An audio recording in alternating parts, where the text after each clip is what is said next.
Some buildings don't just hold rooms, they hold stories. I had heard rumors that no one stayed on the 11th floor for more than a week, that the lift would stop there even when no one pressed the button. I didn't believe any of it. Superstitions never scared me.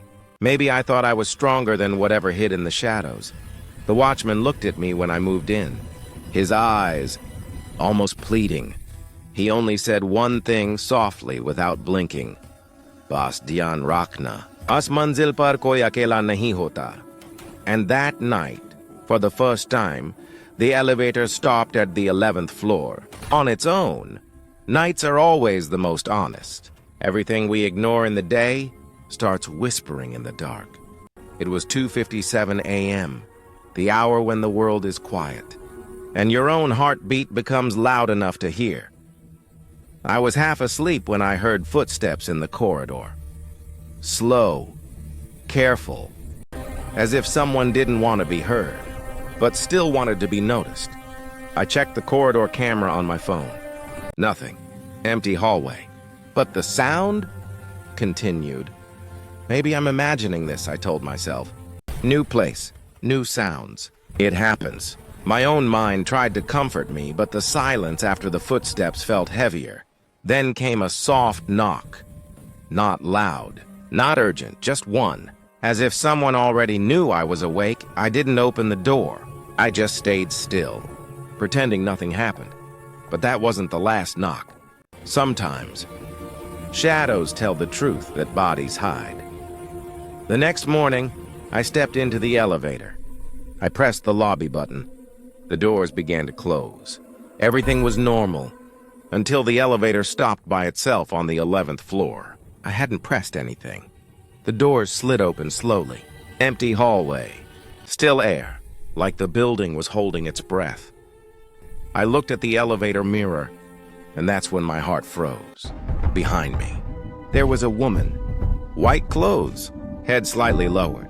No movement, no sound. Just standing. I turned instantly, but there was no one. The mirror showed two people. The elevator showed only me. I stood there unable to breathe until the doors closed again on their own.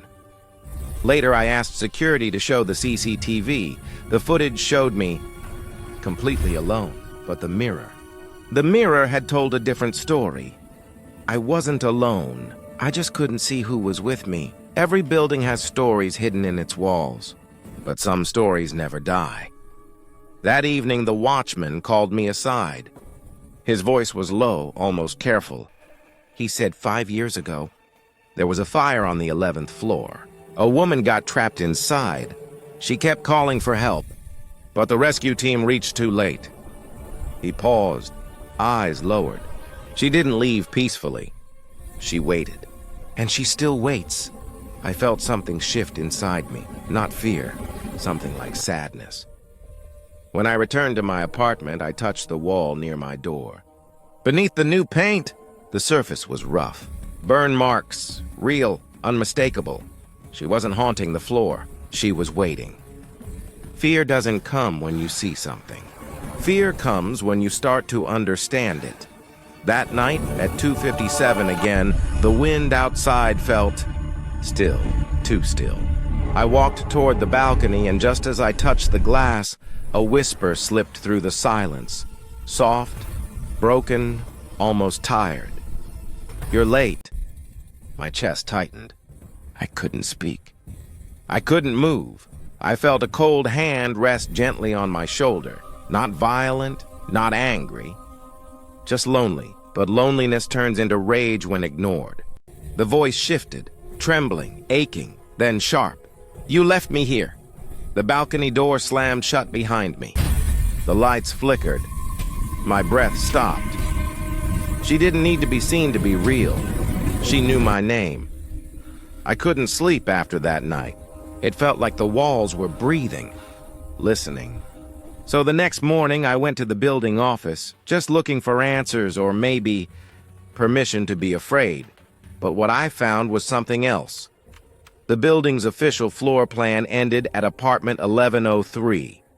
That's where the record stopped. Yet the key in my hand, the door I unlocked every night, said 1104.